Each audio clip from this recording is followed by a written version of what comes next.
Bueno, buenas. En esta ocasión vamos a desarrollar lo que es el capítulo número 10 sobre la inductancia. El capítulo pasado, el capítulo número 9, hablaba sobre lo que era la inducción. Aprendimos un nuevo concepto que es el concepto de la inducción. Y ahora vamos a entrar en lo que es la inductancia, un poco más en lo que es primero la inductancia mutua, ¿verdad? La inductancia mutua es un fenómeno que se presenta cuando tenemos dos bobinas con N1 espiras para uno y N2 espiras para otro, ¿sí? O sea, son bobinas que no necesariamente son iguales, ¿sí? Esta bobina acá se puede ver en el dibujo un corte, no aparece completo la bobina, es así, ¿sí? Es como una espira que tiene N vueltas, ¿sí? Y por la bobina 1 va a circular una intensidad de corriente I1. Y nosotros ya sabemos que si circula una intensidad de corriente I1 por una bobina, o sea, por unas espiras, por unos conductores, lo que se produce es un campo magnético. Y ese campo magnético nosotros también ya sabemos cómo calcular. Ya vimos ya en el capítulo de fuentes de campo magnético cómo calcular ese campo magnético que se produce, ¿sí? Ahora, cerca de esta bobina 1, nosotros vamos a colocar una bobina 2, que como le dije, no necesariamente tiene que ser igual a la bobina 1. Puede tener dimensiones diferentes, puede tener diferente cantidad de espiras. Nosotros la colocamos cerca de la bobina 1 y lo que va a producir es que estas líneas de campo magnético van a atravesar lo que es el área de la bobina. Entonces ahí se va a producir un flujo magnético a través de la bobina número 2. Y a ese flujo le vamos a llamar obviamente flujo 2, ¿verdad? Flujo magnético 2, porque es el flujo que se produce en la bobina número 2 debido a este campo magnético, que este campo magnético es producido debido a la bobina 1. Ahora, hasta ahí todo bien. ¿Qué pasa si esta intensidad de corriente es variable? Si esta intensidad de corriente es variable, lo que va a hacer es que mi campo magnético sea variable. Y si mi campo magnético es variable, va a hacer que mi flujo magnético sea variable. Y nosotros ya vimos en la clase pasada qué pasaba si teníamos un flujo magnético que variaba a través del tiempo. Vimos que se producía lo que se llamaba una FEM inducida. Y teníamos esta ecuación. La FEM inducida es igual al negativo de la derivada del flujo magnético con respecto al tiempo.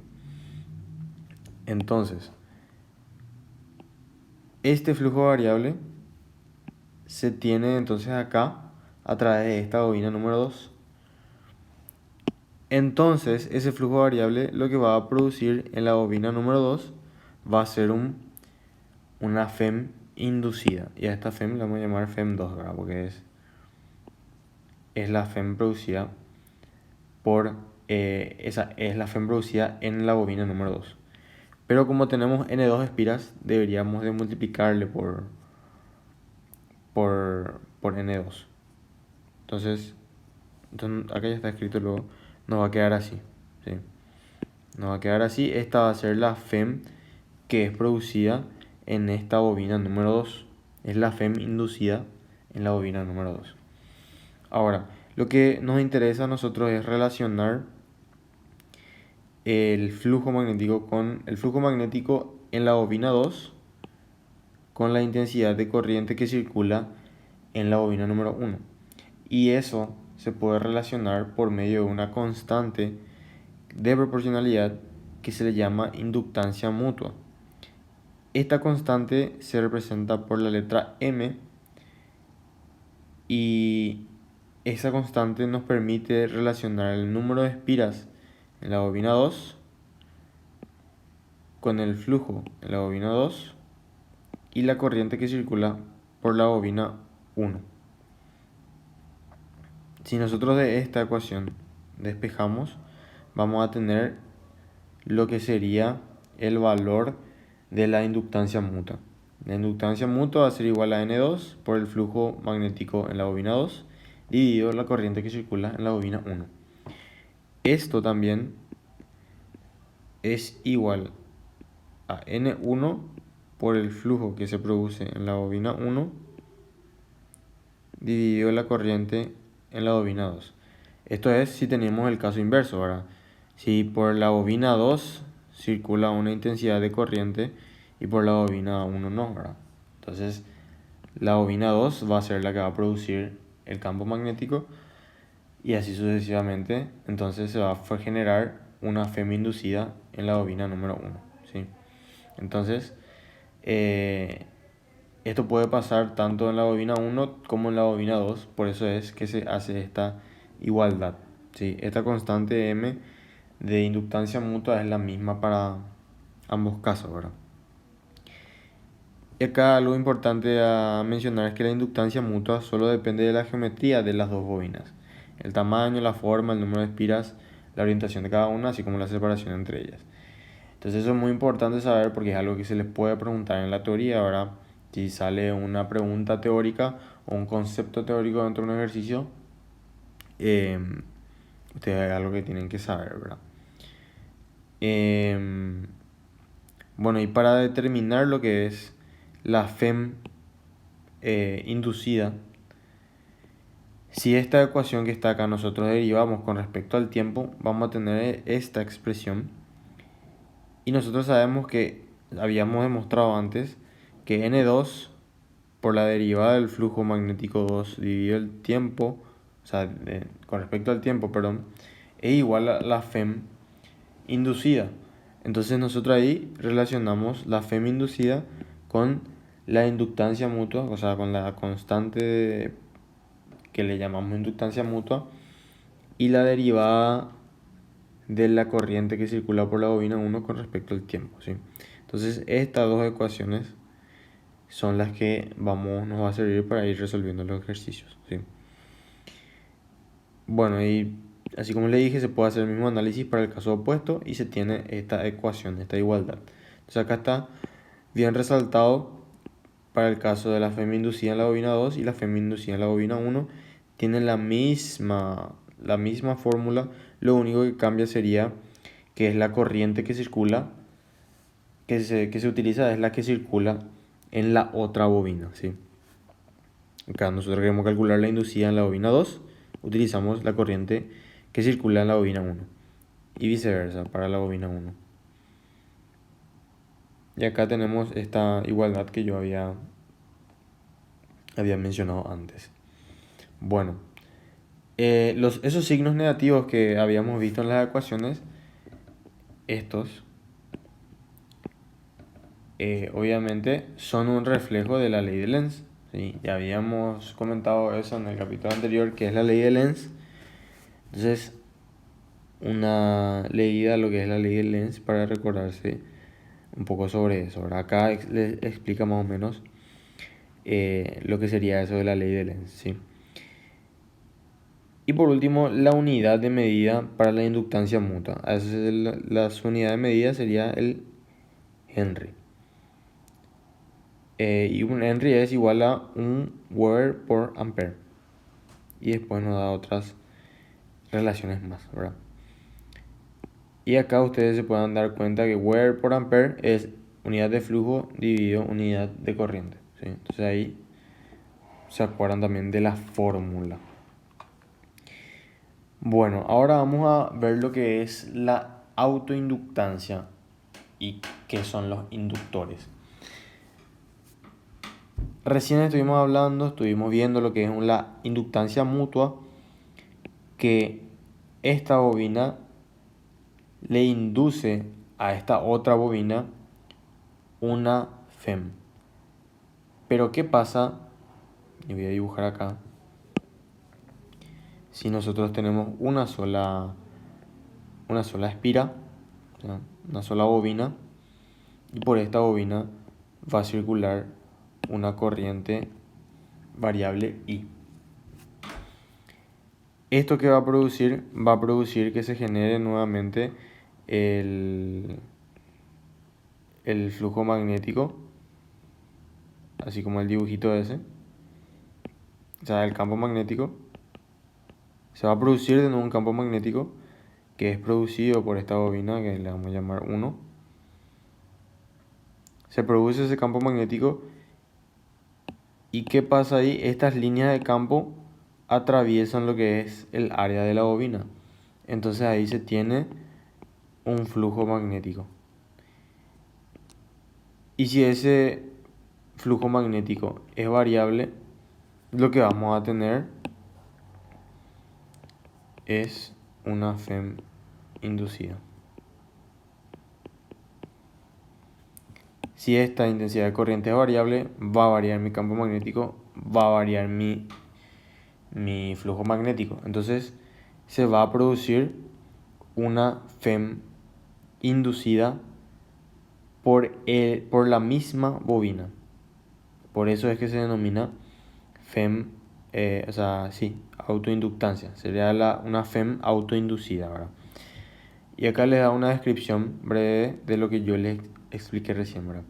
Cuando en el circuito está presente una corriente, se establece un campo magnético que crea un flujo magnético a través del mismo circuito. ¿Qué sería este caso? ¿Sí? Tenemos una corriente que genera un campo magnético y este campo magnético genera un flujo magnético a través de el mismo circuito, ¿sí? A través de la misma bobina, ¿sí? Y si este flujo cambia cuando la corriente cambia, entonces si tenemos una corriente variable, vamos a tener un flujo variable y ahí se va a producir una FEM que se denomina FEM autoinducida. Y ahí vamos a tener esta ecuación que nos da una constante que nos relaciona el flujo magnético con la intensidad de corriente. Si se fijan, tienen la misma forma que esta ecuación. N por flujo dividido en la intensidad. ¿Y por qué tiene la misma forma? O sea, ¿por qué es prácticamente igual? Porque es la fórmula de la inductancia, ¿sí? O sea, los dos son lo mismo, solamente que uno es inductancia mutua y la otra es autoinductancia.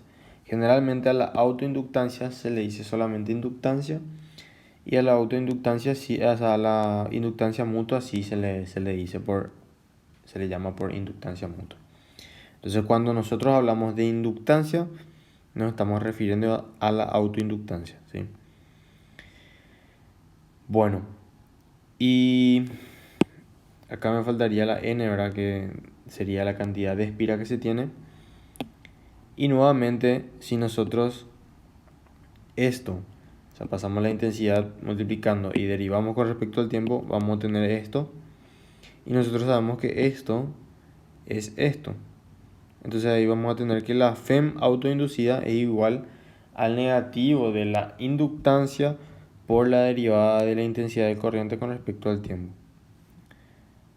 Entonces ahí relacionamos la FEM autoinducida con la constante que le vamos a denominar como inductancia, ¿sí? Y ahí aparece un nuevo elemento para nuestro circuito que sería un inductor. Un inductor se escribe de esta manera, o sea, se representa de esa manera en el circuito. Y lo que hace un inductor es oponerse a cualquier variación de la corriente a través del circuito, ¿sí?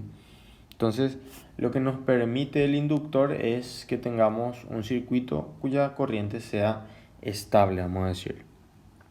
Entonces, se opone a cualquier variación de corriente. Bueno, y vamos a comparar el inductor con lo que es una resistencia. Nosotros tenemos una resistencia por la que circula una corriente I. Esta corriente fluye A a B. Nosotros teníamos que la diferencia potencial entre A a B es igual a I por R, ¿sí?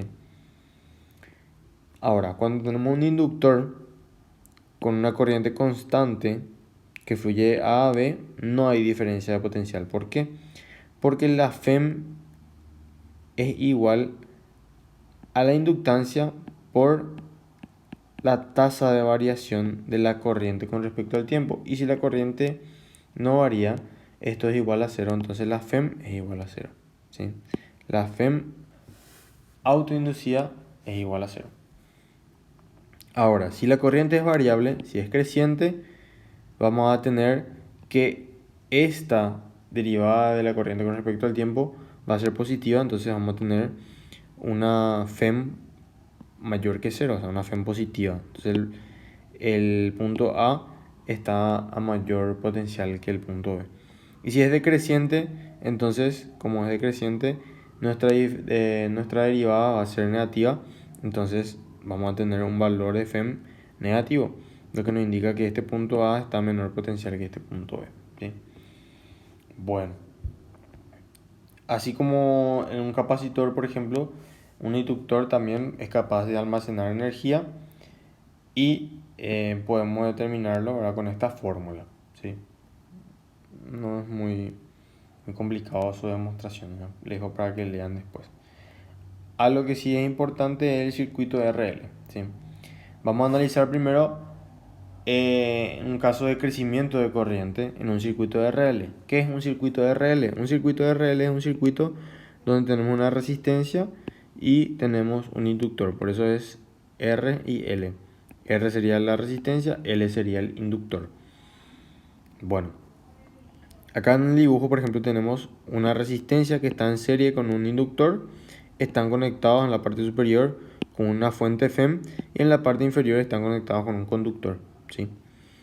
Tenemos dos interruptores, S1 y S2, y vamos a analizar primero si se cierra S1 y se mantiene abierto S2. Si se cierra S1, vamos a tener este caso que está acá. Vamos a tener un circuito RL conectado a una FEM. Nosotros sabemos que la diferencia potencial entre A y B, que es entre los extremos de un resistor, es igual a I por R. Y la diferencia potencial a través del inductor, ahora aprendimos que es L por dI sobre dt. Entonces la diferencia potencial entre estos dos puntos es igual a esto. Si aplicamos la ley de las mallas de Kirchhoff, recorremos de esta forma. Voy a dibujar para que se quede. Recorremos de esta forma. ¿Qué vamos a tener? Vamos a tener que nuestra FEM va a ser positiva. Nuestra intensidad de corriente va hacia acá. Nuestro recorrido también va hacia ahí. Entonces la resistencia va a entrar con un signo negativo. Y la misma regla que usamos para la resistencia se usa para el inductor. Entonces es por eso también que nuestra diferencia potencial del inductor entra con signo negativo también. Y eso tiene que ser igual a 0 según la ley de las mallas de Kirchhoff. Bueno, si despejamos acá lo que es la derivada de la intensidad con respecto al tiempo, vamos a tener esta expresión. Y si nosotros resolvemos esta expresión, o sea, esta ecuación diferencial, lo podemos hacer por variables separables. Separando las variables, vamos a tener de esta forma, integrando ambos miembros, vamos a tener esto. Una vez que integramos todo, vamos a tener esto. Eso, no me voy a tener tanto en esto porque es algo que quiero que ustedes hagan. Tienen acá la demostración, tienen cómo sale, pero necesito que ustedes practiquen, ¿verdad? Para que sepan dónde sale y puedan también demostrar si es que se les llega a pedir. Y despejando de acá lo que viene siendo la intensidad, se tiene esta expresión que está acá. Esta expresión lo que nos da es la intensidad de corriente en el circuito RL en función del tiempo t. Si esto nosotros metemos en nuestra calculadora, vamos a tener que es una ecuación que nos da valores crecientes de I hasta que este valor que está acá se hace 0 y la I llega a un valor constante que es prácticamente igual a la diferencia de potencial dividido la resistencia. Entonces, cuando tenemos un circuito RL con corriente creciente, la corriente empieza en 0 y termina casi constante en un valor de I igual a la FEM sobre la resistencia, ¿sí? Bueno, y a la inversa de este valor de R sobre L se le denomina constante de tiempo para un circuito RL, ¿sí? Bueno, este dibujo es muy interesante que se aprendan, ¿verdad? Ahora, vamos a analizar el caso de que se abre este interruptor y se cierra este interruptor. ¿Qué es lo que pasa ahí? Se desconecta lo que es la fuente FEM y solamente tenemos esta parte que ya está acá en el dibujo, ¿verdad? Solamente tenemos esa parte y lo que pasa acá es que se va a ir disminuyendo nuestra intensidad de corriente. Se siguen los mismos pasos del análisis anterior, o sea, se hace otra vez la ley de las mallas de Kirchhoff, se resuelve la ecuación diferencial por variables separables, se integra y se despeja la intensidad y se obtiene este valor. Este valor nos da otra vez la intensidad de corriente en función del tiempo y acá aparece este valor que está acá, que es I sub 0, que es la corriente inicial que tenía nuestro circuito antes de empezar a decaer la corriente, ¿sí? Y acá se tiene la gráfica, ¿verdad? Empieza en un valor inicial y termina en 0. Bueno, ahora vamos a resolver un poco de ejercicios sobre este capítulo. Bueno, vamos a resolver los ejercicios. El primero que tenemos dice lo siguiente. Cuando la corriente de un solenoide toroidal cambia a razón de 0,026 A sobre segundo, la magnitud de la FEM inducida es de 12,6 mV. Cuando la corriente es igual a 1,4 A, el flujo medio a través de cada espiral del solenoide es de 0,0285 Weber. ¿Cuántas espiras tiene el solenoide? Bueno, lo primero que tenemos que hacer, si es que nos trae ya el ejercicio un dibujo, es el dibujo. Este ejercicio en particular no tenía dibujo, pero yo ya le hice para agilizar y ahorrar tiempo. Lo que tenemos es este toroide, que lo que hace es que nos sirve de molde para por alrededor de él ir enrollando lo que viene siendo un conductor. Y de esta forma se forma lo que es a lo que el problema ya le llama solenoide toroidal. Bueno, nos dice que a través de ese conductor circula una intensidad de corriente I que cambia a razón de 0,026 A sobre segundo. A ella nos está dando la derivada de la corriente con respecto al tiempo. Nos dice que la magnitud de la FEM inducida es de 12,6 mV. Ella nos está dando el valor de la FEM inducida, quiere decir que hay inducción. Y cuando la corriente es igual a 1,4 A, la corriente nosotros sabemos que es variable, pero acá ella nos está dando para un tiempo específico ese valor de la corriente. Dice que el flujo medio a través de cada espiral del solenoide es de 0,00285 Weber. O sea, nos está dando el flujo para esta corriente, ¿verdad? Cuando la corriente vale eso, ¿verdad? Bueno, así como dijimos hace rato, cuando nos da la FEM inducida quiere decir que hay inducción. ¿Y esto por qué se produce? Porque tenemos una intensidad de corriente que varía y esa intensidad de corriente que varía nos da un campo magnético variable y este campo magnético variable lo que nos da es un flujo magnético variable. Y nosotros sabemos que tenemos FEM inducida cuando tenemos un flujo magnético variable a través del tiempo, ¿sí? Entonces, si el enunciado no nos decía, nosotros podríamos saber que acá hay inducción. Ahora, ¿es inducción mutua o es inducción o es autoinducción? Eso sabemos porque solamente nos da este toroide. Entonces, como hay uno solo, lo que nos está diciendo el problema, nos está presentando es un problema de autoinducción, ¿sí? Entonces, Como es un problema de autoinducción, vamos a escribir un poco la fórmula de la FEM autoinducida. ¿Por qué vamos a escribir esta fórmula? Porque la FEM autoinducida es dato, la FEM autoinducida es dato y también es dato la derivada de la corriente con respecto al tiempo. Entonces, con esos dos datos, lo que nosotros podemos sacar es el valor de lo que viene siendo nuestra inductancia, ¿sí? Entonces,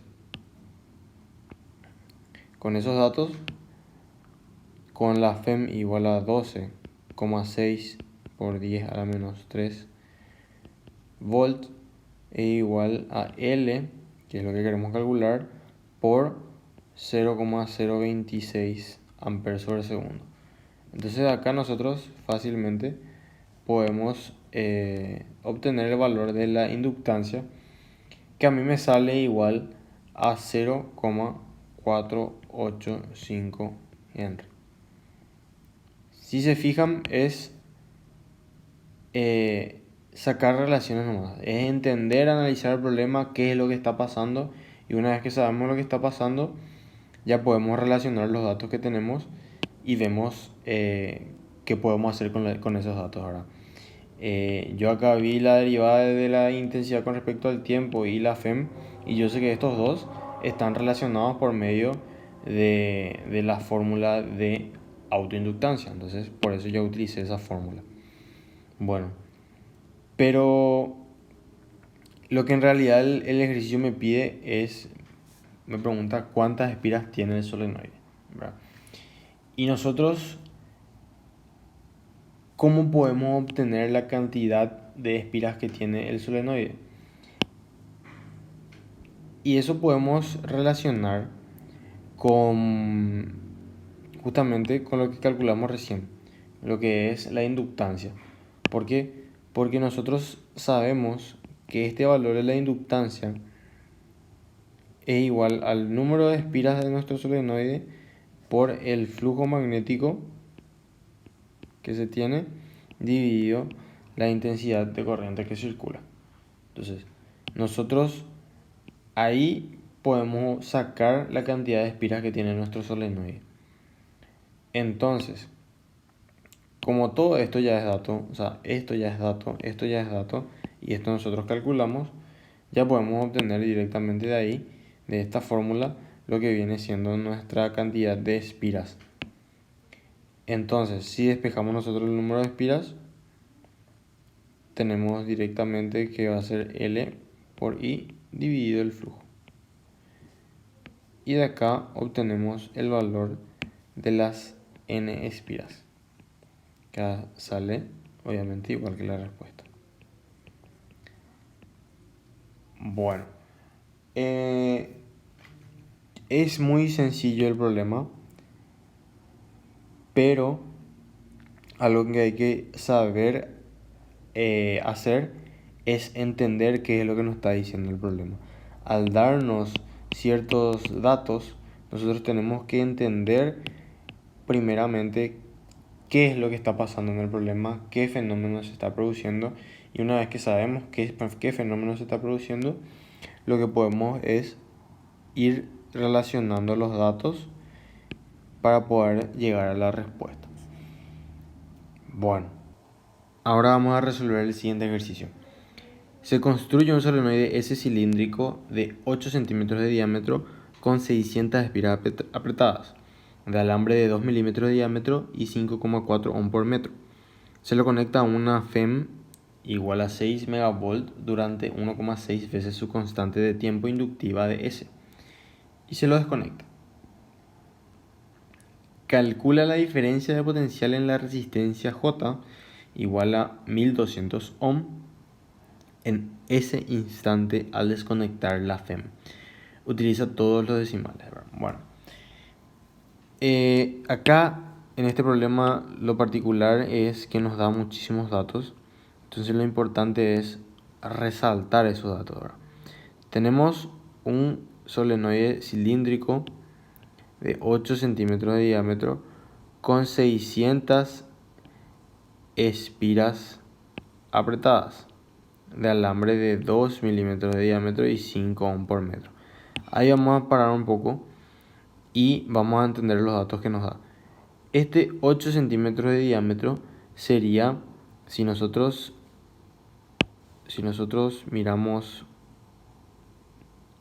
así, miramos hacia acá, en ese plano, lo que vamos a ver es que tenemos un solenoide que es así circular. No es tan circular eso. Un solenoide así circular. Y el diámetro que nos está dando el problema es este diámetro. ¿Sí? Ese de 8 centímetros es ese diámetro. Con 600 espiras apretadas, y nos está dando la cantidad de espiras que tiene. Y nos da el diámetro del alambre, porque este solenoide está compuesto por un alambre que va girando así. Va girando así el alambre. Y ese alambre es el que tiene 2 milímetros de diámetro. Importante hacer esa diferencia. Y esto que nos está dando acá, ohm por metro, sería la resistividad que tiene ese alambre. Bueno, ahí ya entendimos todos los datos hasta ahora. Se lo conecta con una FEM, ¿verdad?, de 6 megavolt durante 1,6 veces su constante de tiempo inductiva. Y se lo desconecta.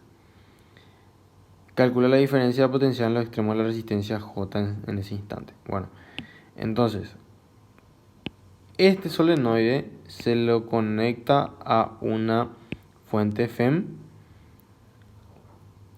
y está otra vez conectada después acá a una resistencia, ¿verdad? Cuando esto baja, ¿qué es lo que pasa? Empieza a circular corriente. Y esa corriente, como vimos, va en aumento.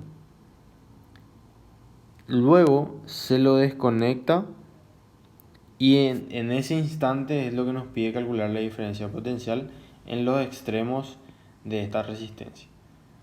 Entonces, ¿cómo nosotros podemos calcular la diferencia potencial en los extremos de esa resistencia?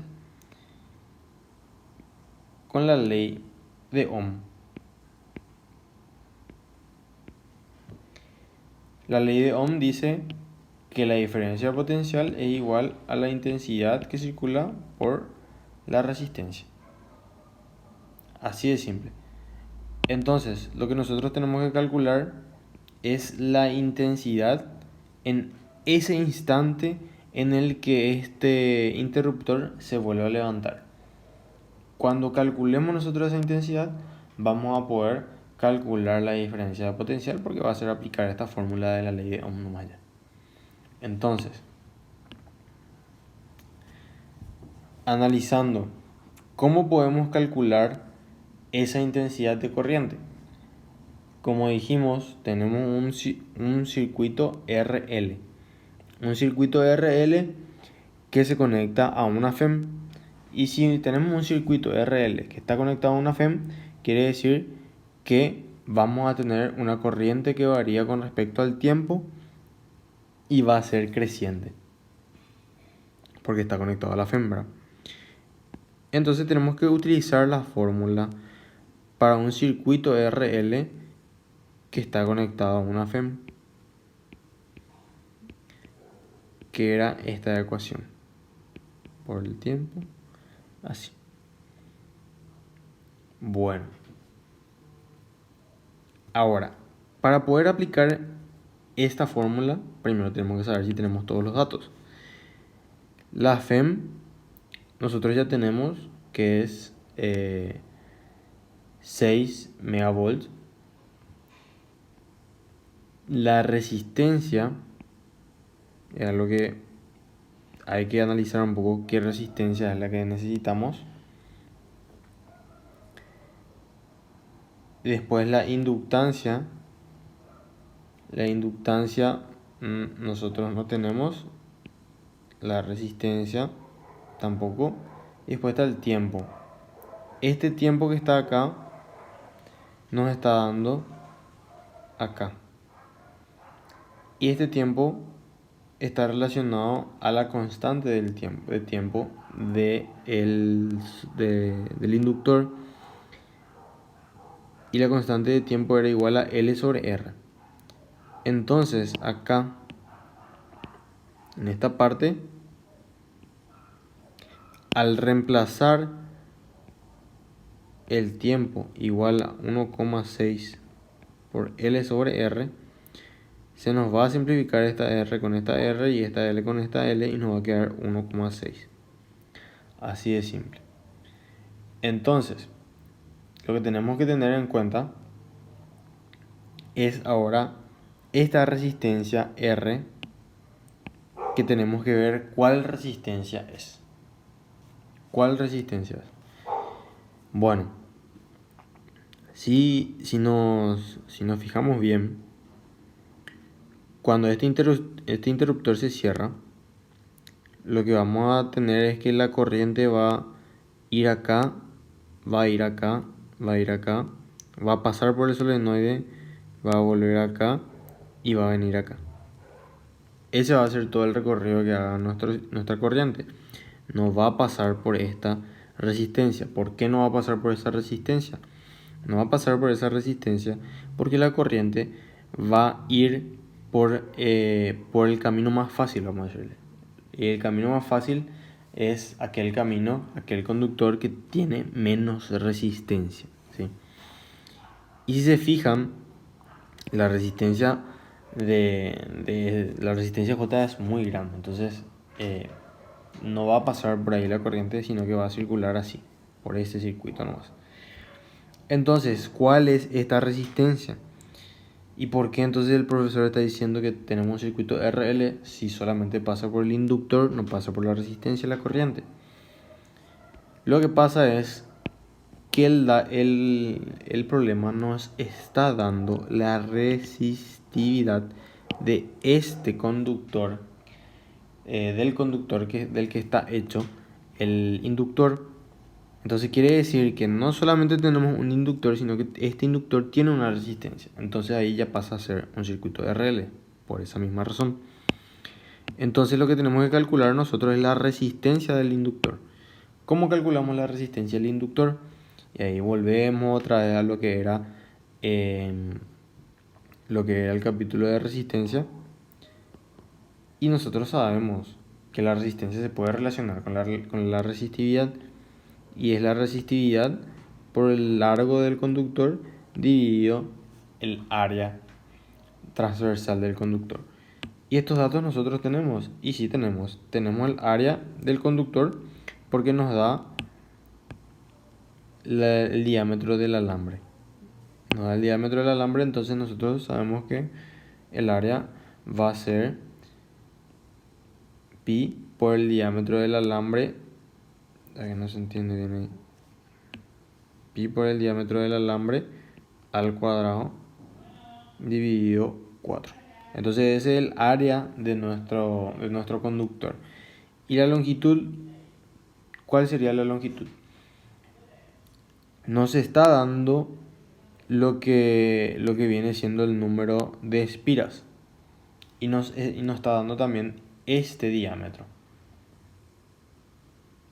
Entonces, si nosotros podemos calcular el perímetro de una espira, que obviamente es el diámetro por pi, si tenemos 600 espiras, entonces la longitud del conductor para hacer ese solenoide va a ser de 600 veces